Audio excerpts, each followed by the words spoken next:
Ne dis jamais ces trois choses à personne, parce qu'elles peuvent devenir une porte fermée sur ta propre bénédiction. Tu serais surpris de voir à quel point certaines paroles que tu prononces, presque sans réfléchir, sabotent silencieusement les miracles que Dieu préparait déjà pour toi. Il y a dans les mots un poids invisible, un pouvoir qui construit ou qui détruit, un pouvoir que la plupart ignorent jusqu'à ce que la vie les brise. Aujourd'hui, je vais t'emmener dans un voyage intérieur, là où les failles les plus secrètes de ton âme révèlent des vérités que tu n'as jamais osé regarder en face. Dis-moi en commentaire si tu crois que les paroles que nous prononçons influencent le monde spirituel. Et avant que l'on aille plus loin, abonne-toi à la chaîne Réveil de l'âme chrétienne, aime la vidéo et reste jusqu'à la fin. Une révélation t'attend, une vérité que très peu acceptent d'affronter. Depuis les anciens prophètes jusqu'aux premiers penseurs chrétiens, une vérité revient sans cesse. La parole façonne la destinée. Dans la tradition hébraïque, on croyait que chaque mot prononcé libérait une énergie qui influençait le visible et l'invisible. Même les stoïciens enseignaient que les discours intérieurs et extérieurs déterminent la qualité de notre vie. Pourtant, au fil du temps, cette connaissance s'est diluée, étouffée par une époque qui parle beaucoup mais écoute peu. C'est ainsi que nous avons oublié à quel point nos mots peuvent ouvrir ou fermer les portes du miracle. Depuis toujours, l'être humain sous-estime la puissance mystérieuse de ses propres paroles, comme si ce qu'il dit ne laissait aucune trace dans l'invisible. Pourtant, chaque mot est un acte spirituel, un mouvement intérieur qui projette ta foi, ta peur, tes blessures ou ton espérance dans l'atmosphère où se jouent les miracles. Et c'est là que commence la vérité, que très peu veulent entendre. Certaines phrases que tu prononces presque machinalement ont le pouvoir de bloquer ce que Dieu essaie de faire dans ta vie. Tu ne t'en rends même pas compte, parce que tu as appris, depuis l'enfance, à parler comme ceux qui t'ont élevé, à répéter les mêmes mots, les mêmes frustrations, les mêmes réflexes émotionnels, sans jamais questionner la portée spirituelle de ton langage. Mais maintenant, je veux que tu comprennes ceci. Tu ne peux pas dire n'importe quoi et espérer que la bénédiction se manifeste quand même. Le monde spirituel répond à tes paroles comme la terre répond à la semence. Et si tu sèmes des mots de mort, tu récoltes des fruits de mort. Si tu sèmes des mots de doute, tu récoltes des portes fermées. Si tu sèmes des mots de peur, tu attires les preuves que ta peur avait raison. Et pourtant, les mêmes lèvres, avec un autre langage, pourraient ouvrir des chemins que tu croyais impossibles. La première chose que tu ne dois jamais dire à personne, c'est « Je ne vaux rien, je n'y arriverai jamais ». Cette phrase semble anodine, presque banale, mais elle forge une image intérieure de toi-même, une identité tordue qui finit par attirer des situations qui confirment ton mensonge intérieur. Quand tu dis que tu ne vaux rien, tu te places en opposition directe avec ce que Dieu déclare sur ta vie. Le Créateur ne t'a jamais appelé inutile, faible, incapable. C'est toi qui t'es donné ce nom. Ou pire encore, tu as adopté celui que d'autres t'ont imposé. Or, la plupart de tes combats ne viennent pas de l'ennemi, mais des étiquettes que tu acceptes, des phrases que tu répètes et qui creusent dans ton esprit des traces si profondes que même un miracle a du mal à y circuler. Ce que tu dis sur toi-même te façonne plus que ce que les autres disent de toi. Beaucoup de personnes demandent à Dieu de les bénir, mais se maudissent elles-mêmes tous les jours sans même s'en rendre compte. La deuxième chose que tu ne dois jamais dire, c'est « Je n'ai besoin de personne, je m'en sortirai seul ». Ce mensonge-là est subtil, parce qu'il ressemble à de la force, mais il n'est rien d'autre qu'une blessure déguisée. Tu t'es tellement habitué à être déçu, trahi, abandonné, que tu as construit autour de ton cœur une forteresse qui t'isole. Tu crois que te couper des autres t'évite la souffrance, mais en réalité, tu t'éloignes aussi des instruments que Dieu voulait utiliser pour t'aider. Aucun miracle biblique n'a été accompli dans l'isolement total. Même Jésus a eu besoin de disciples, de témoins, d'êtres humains à travers qui la grâce pouvait circuler. Quand tu dis que tu n'as besoin de personne, tu te fermes aux relations divines, à l'aide providentielle, aux connexions que Dieu envoie sous forme de personnes simples, mais porteuse de solutions. Le monde spirituel fonctionne souvent à travers des intermédiaires, mais tu ne peux pas les recevoir si tu t'es convaincu que marcher seul est une preuve de maturité. La solitude n'est pas une force quand elle devient un mur qui bloque la bénédiction. La troisième phrase, peut-être la plus dangereuse, c'est « Je savais que ça n'allait pas marcher ». Quand tu prononces cela, tu annules toi-même l'œuvre que Dieu commençait à faire. Cette phrase est le langage de ceux qui préfèrent avoir raison plutôt que d'avancer, le langage de ceux qui utilisent le pessimisme comme un bouclier pour ne plus être blessés. Mais en réalité, ce pessimisme dévore la foi, il détruit la capacité de reconnaître le miracle même lorsqu'il est déjà à la porte. Dieu agit rarement dans le bruit, mais plutôt dans la discrétion, dans une progression lente, dans des détails minuscules. Et si tu confesses continuellement l'échec, tu deviens aveugle à tout ce qui fonctionne déjà pour toi. Tu vois la sécheresse, mais pas la racine qui pousse. Tu vois le désert, mais pas la source qui se forme en profondeur. En disant que ça ne marchera pas, tu t'allies avec le contraire de ce que Dieu déclare. Tu deviens l'adversaire involontaire de ta propre destinée. Et c'est là que tu dois comprendre une vérité essentielle. Les miracles ne sont jamais bloqués par Dieu. Ils sont bloqués par les croyances, les déclarations, les paroles qui ferment les portes de l'intérieur. Ce que tu crois en secret finit toujours par devenir ce que tu dis. Et ce que tu dis finit par devenir ce que tu vis. Rien ne change tant que ton langage ne change pas. Pour que le miracle entre, il faut que la porte s'ouvre. Et souvent, cette porte n'est pas devant toi, elle est sur ta propre langue. Si tu veux comprendre pourquoi ces 3 phrases bloquent ton miracle, tu dois aller plus profondément dans les mécanismes invisibles qui façonnent ton monde intérieur. Tu dois accepter de regarder non seulement les mots que tu dis, mais l'architecture émotionnelle qui les fabrique. Parce que rien de ce que tu prononces ne sort de nulle part. Chaque parole est l'écho d'un ancien combat, d'une mémoire, d'une blessure, d'une croyance que tu as intégrée sans t'en rendre compte. Quand tu dis « je ne vaux rien », tu ne fais pas que parler. Tu réactives un programme intérieur codé par la peur, la comparaison, le rejet ou l'abandon. Ce type de déclaration n'est jamais une simple phrase. C'est une alliance inconsciente avec une version blessée de toi-même, une version qui n'arrive plus à voir la main de Dieu à l'œuvre. Et tant que tu gardes cette version en première ligne, même le miracle le plus puissant aura du mal à se frayer un chemin dans ta conscience. Le monde spirituel ne contourne pas tes croyances, il les respecte. Dieu peut vouloir t'élever, mais si tu continues à te rabaisser, tu crées un conflit intérieur entre ce que le ciel dit de toi et ce que tu dis sur toi-même. Et dans ce conflit, c'est toujours ta propre voix qui gagne. La seconde phrase, celle qui dit « je n'ai besoin de personne », révèle un autre piège plus subtil, celui de l'ego blessé, qui se déguise en indépendance. L'ego moderne adore l'idée que tout doit venir de toi, que tu dois te suffire à toi-même, que dépendre de quelqu'un est une faiblesse. Pourtant, ce discours est à l'opposé de la sagesse spirituelle la plus ancienne. L'être humain n'a jamais été conçu pour marcher seul. Même les plus grands prophètes ont eu besoin d'un soutien, d'une main tendue, d'un compagnon de route.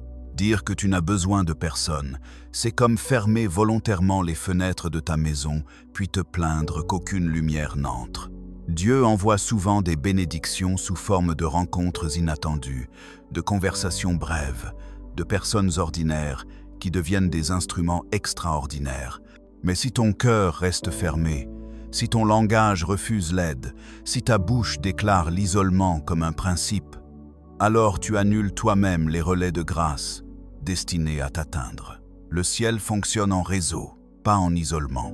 La troisième phrase, « Je savais que ça n'allait pas marcher », est peut-être la plus destructrice parce qu'elle enferme ton esprit dans une prophétie autoréalisatrice. À force d'anticiper l'échec, tu finis par le provoquer. Même quand Dieu commence quelque chose, tu coupes l'élan. Pourquoi? Parce que ton esprit reste fixé sur la douleur des anciens combats, sur les déceptions du passé, sur les tentatives qui ont échoué. Alors, Pour éviter d'avoir mal encore une fois, tu préfères annoncer l'échec avant qu'il n'arrive, comme une manière de te protéger. Mais tout cela n'est qu'une illusion. Tu ne te protèges pas, tu t'emprisonnes. La vérité, c'est que le miracle progresse souvent en silence. Les grandes transformations commencent dans l'invisible, dans ce qui ne se voit pas encore. Mais si tu veux que quelque chose grandisse dans ta vie, tu dois accepter de croire avant de voir, d'espérer avant de toucher, de proclamer avant de constater. Les miracles ne se développent pas dans un environnement de doute permanent. Ils naissent dans un cœur qui dit « Peut-être que je ne vois rien maintenant, mais Dieu agit déjà ». Et c'est exactement là que les paroles jouent un rôle déterminant. Les mots sont comme des codes spirituels. Ils ouvrent ou ils ferment. Ils construisent ou ils détruisent. Ils préparent ou ils retardent. Tu peux prier pendant des années, mais si ton langage contredit ta prière, ta bouche annule ce que ton âme demande. Tu peux demander la restauration de ta vie, mais si tu répètes chaque jour que rien ne changera, tu te places en contradiction avec ta propre foi. Tu peux demander une percée financière, mais si tu ne prononces que des paroles de manque, de peur, de limitation, tu verrouilles la porte que Dieu voulait ouvrir. Tu dois savoir ceci. Le monde spirituel prend au sérieux ce que tu dis. Même toi, tu n'y crois pas complètement. Parce que la parole est un acte créatif, un acte qui met en mouvement des forces que tu ne vois pas. Quand tu dis « Je suis perdu », ton esprit cherche à confirmer cette déclaration.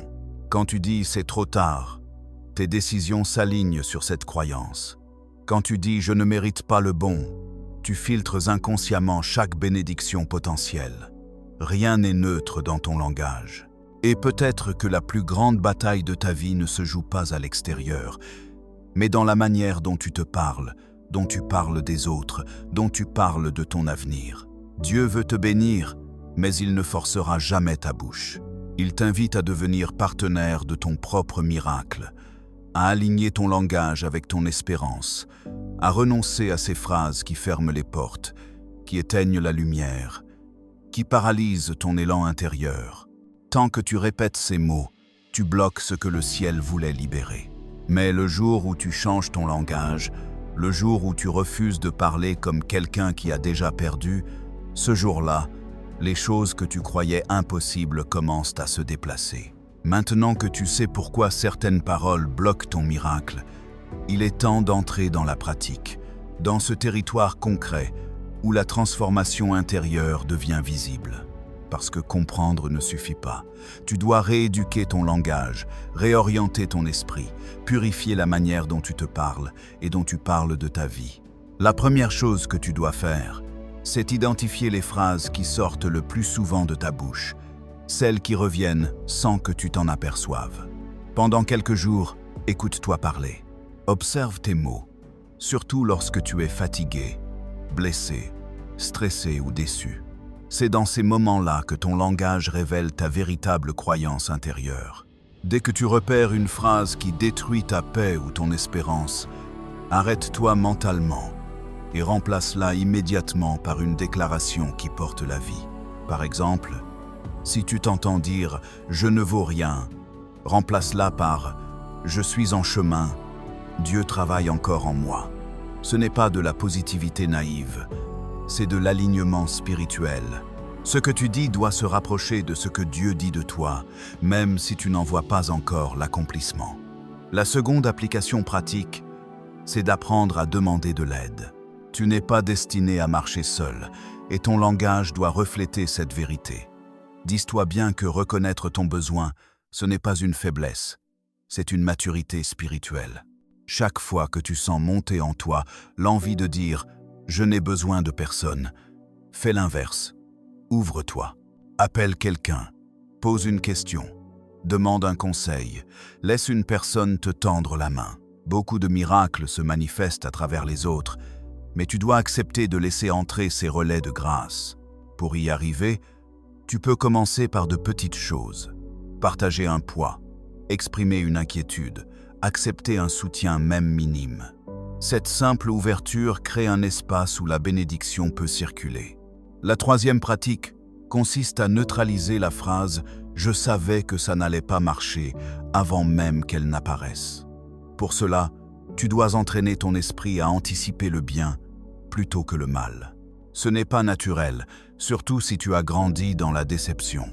Mais c'est possible. Une méthode simple consiste à faire chaque matin une déclaration de foi courte. Par exemple, « Aujourd'hui, je m'attends à voir la main de Dieu agir, même dans les petites choses. » Cette phrase n'est pas une formule magique, c'est une posture intérieure. Elle oriente ton regard, elle brise la fatalité. Elle ouvre un espace d'attente positive où Dieu peut déposer des signes. Ensuite, chaque fois que tu commences un projet ou que tu entres dans une situation nouvelle, refuse de laisser le pessimisme parler le premier. Remplace-le par une neutralité bienveillante. Je ne sais pas encore comment cela va se passer, mais je garde mon cœur ouvert. Cette phrase protège ton esprit sans l'emprisonner. Tu restes prudent, mais pas fermé. Une autre technique consiste à pratiquer le langage de gratitude anticipée. Cela veut dire remercier Dieu pour des choses qui ne sont pas encore visibles, mais qui sont en chemin. Par exemple, merci pour la paix que tu me donnes aujourd'hui, même si tu te sens encore agité. Ou, merci pour la solution que tu prépares, même si tu ne l'as pas encore vue. Ce type de parole ouvre les portes du miracle parce qu'elle reconnaît que Dieu agit même dans l'invisible. Finalement, tu dois aussi apprendre à te protéger des paroles des autres. Certaines personnes parlent la peur, d'autres parlent l'échec, d'autres encore projettent sur toi leurs propres limites. Tu n'es pas obligé de laisser leurs mots devenir ta vérité. Quand quelqu'un prononce une phrase négative sur ta vie, réponds intérieurement. Ce n'est pas pour moi. Tu n'as même pas besoin de le dire à haute voix. Il suffit de refuser intérieurement que cette parole prenne racine. Ensuite, remplace-la immédiatement par une phrase de vie. Je suis guidé. Je suis protégé, je suis soutenu. Dieu ouvre un chemin. Avec le temps, ton esprit devient un terrain plus fertile. Ton cœur devient moins sensible au découragement. Ta langue devient un instrument de construction plutôt que de destruction. Et quand ton langage change, ton atmosphère change. Tes relations changent. Ton énergie change. Tes décisions changent. Et ton miracle trouve enfin un passage. Alors maintenant, respire un instant et regarde en toi. Tu n'es plus la même personne qu'il y a seulement quelques minutes. Quelque chose a déjà commencé à bouger dans ton esprit.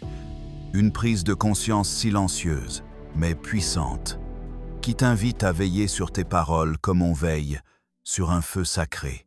Parce que ce que tu déclares finira toujours par prendre forme.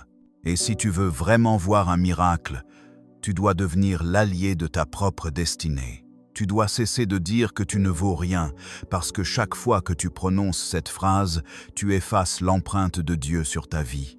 Tu dois cesser de dire que tu n'as besoin de personne, parce qu'en fermant ton cœur, tu fermes aussi les chemins par lesquels la bénédiction devait arriver. Tu dois cesser de dire « je savais que ça n'allait pas marcher », parce que chaque fois que tu l'affirmes, tu prophétises ton propre échec. Ta langue est une clé, et chaque mot que tu prononces ouvre ou ferme une porte. Tu n'es pas prisonnier de ton passé, ni de tes anciennes habitudes, ni des étiquettes qu'on t'a collées. Tu es seulement prisonnier des phrases que tu continues à accepter comme vraies. Mais, aujourd'hui, tu peux briser ce cycle. Aujourd'hui, tu peux choisir de parler comme quelqu'un qui attend la victoire, même si tu ne la vois pas encore. Tu peux choisir de prononcer des mots qui guérissent, élèvent, redonnent la force, même quand l'ombre autour de toi semble lourde. Si tu réalises cela, alors tu es déjà en train de transformer ton atmosphère spirituelle. Tu commences à comprendre que les miracles ne tombent pas simplement du ciel. Ils naissent dans un cœur qui accepte de s'aligner avec la parole de Dieu, dans une bouche qui refuse la mort et choisit la vie. Et maintenant, j'aimerais que tu te souviennes d'une chose essentielle. Dieu ne t'a jamais abandonné. Il n'a jamais cessé de préparer des réponses pour toi. Souvent, ce ne sont pas les cieux qui se ferment, ce sont nos mots. Mais dès que ton langage change, le ciel se déploie à nouveau. Alors aujourd'hui, fais un pas concret. Écris en commentaire une phrase de vie, une déclaration d'espérance. Même simple, même fragile. Dis-moi ce que tu choisis de prononcer à partir de maintenant. Et si cette vidéo a touché ton cœur, si elle t'a réveillé, t'a éclairé ou t'a ramené vers une vérité oubliée, abonne-toi à la chaîne Réveil de l'âme chrétienne. Aime la vidéo et partage-la à quelqu'un qui a besoin d'entendre ceci. Continue de marcher avec cette conviction. Tes mots créent ton monde. Et quand ton monde intérieur change, tout ce qui t'entoure finit par se réaligner. Le miracle n'est pas loin. Il attend le moment où ta bouche cessera de bloquer ce que ton âme appelle depuis si longtemps.